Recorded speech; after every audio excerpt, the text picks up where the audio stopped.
मंगल भवने मंगलहारी, द्रवहु सुदशरथ अजिर विहारी। जगवहु नर शरे सरिसम भाई, जे निज बाड़ी बढ़हि जल पाई। सज्जन सकृत सिंधु सम कोई, देखि पूर विधु बाड़ई जोई। हे भाई, जगत में तालाबों और नदियों के समान मनुष्य ही अधिक है, जो जल पाकर अपनी ही वाड़ से बढ़ते हैं, अर्थात अपनी ही उन्नति से प्रसन्न होते हैं। समुद्र सा तो कोई एक विरला ही सज्जन होता है, जो चंद्रमा को पूर्ण देखकर दूसरों का उत्कर्ष देखकर उमड़ पड़ता है। भाग छोट अभिलाषु बड़े, करऊँ एक विश्वास। पेहई सुख सुनी सुजने सब, खल करी हई उपहास। खल करी हई उपहास। मेरा भाग्य छोटा है और इच्छा बहुत बड़ी है, परंतु मुझे एक विश्वास है कि इसे सुनकर सज्जन सभी सुख पावेंगे और दुष्ट हंसी उड़ावेंगे।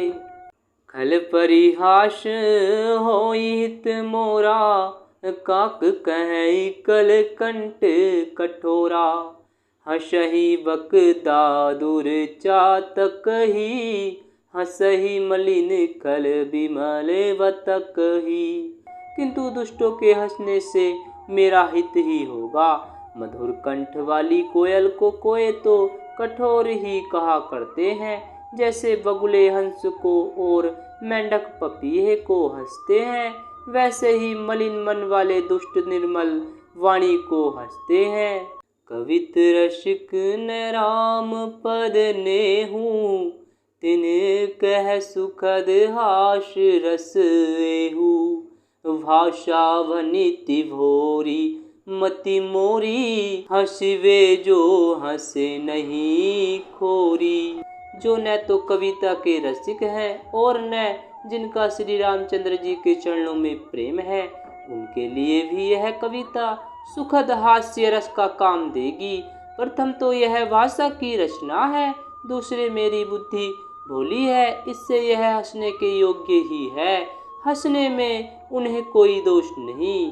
प्रभु पद प्रीति न सामुझनी की, तिनहि कथा सुनि लागी फीकी। हरिहर पद रति मति न कुतर की, तिन कह मधुर कथा रघुवर की। जिन्हें न तो प्रभु के चरणों में प्रेम है और न अच्छी समझ ही है, उनको यह कथा सुनने में फीकी लगेगी।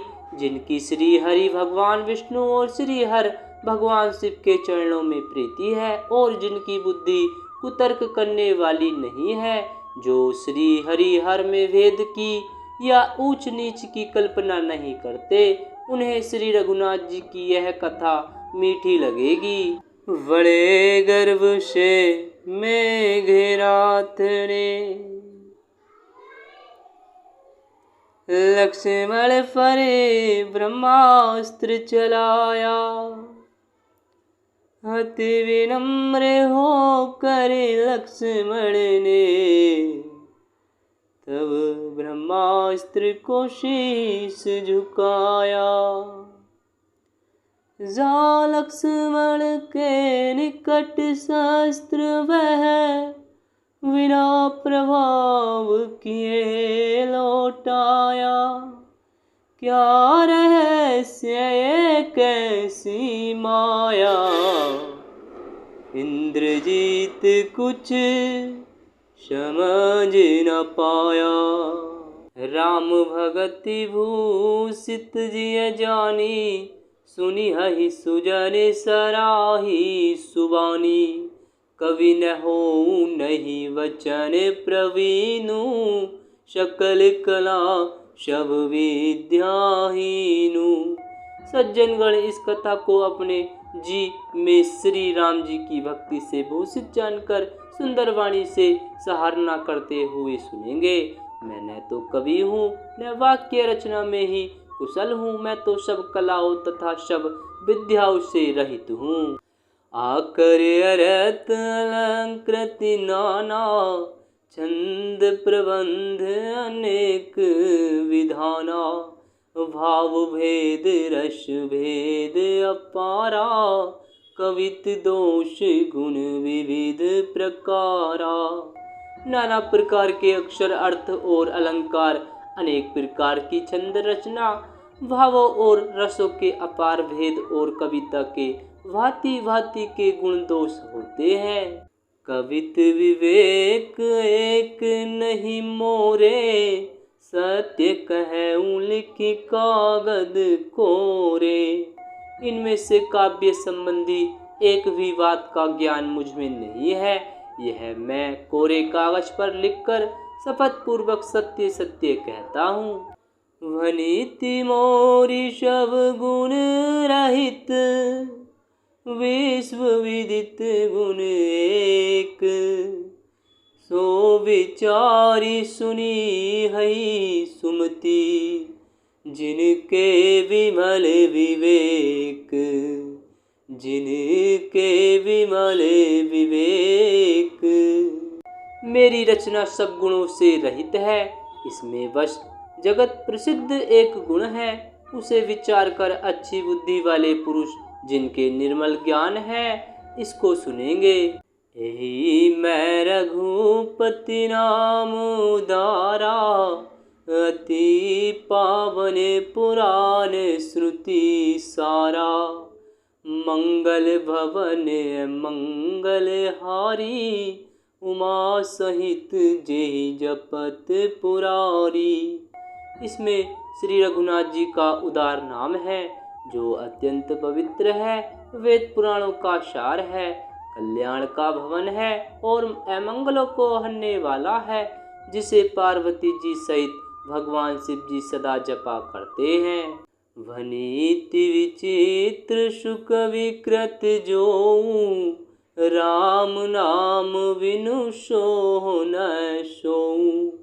विधुवदनी सब भांति सवारी, सोने बसन बिना बर नारी।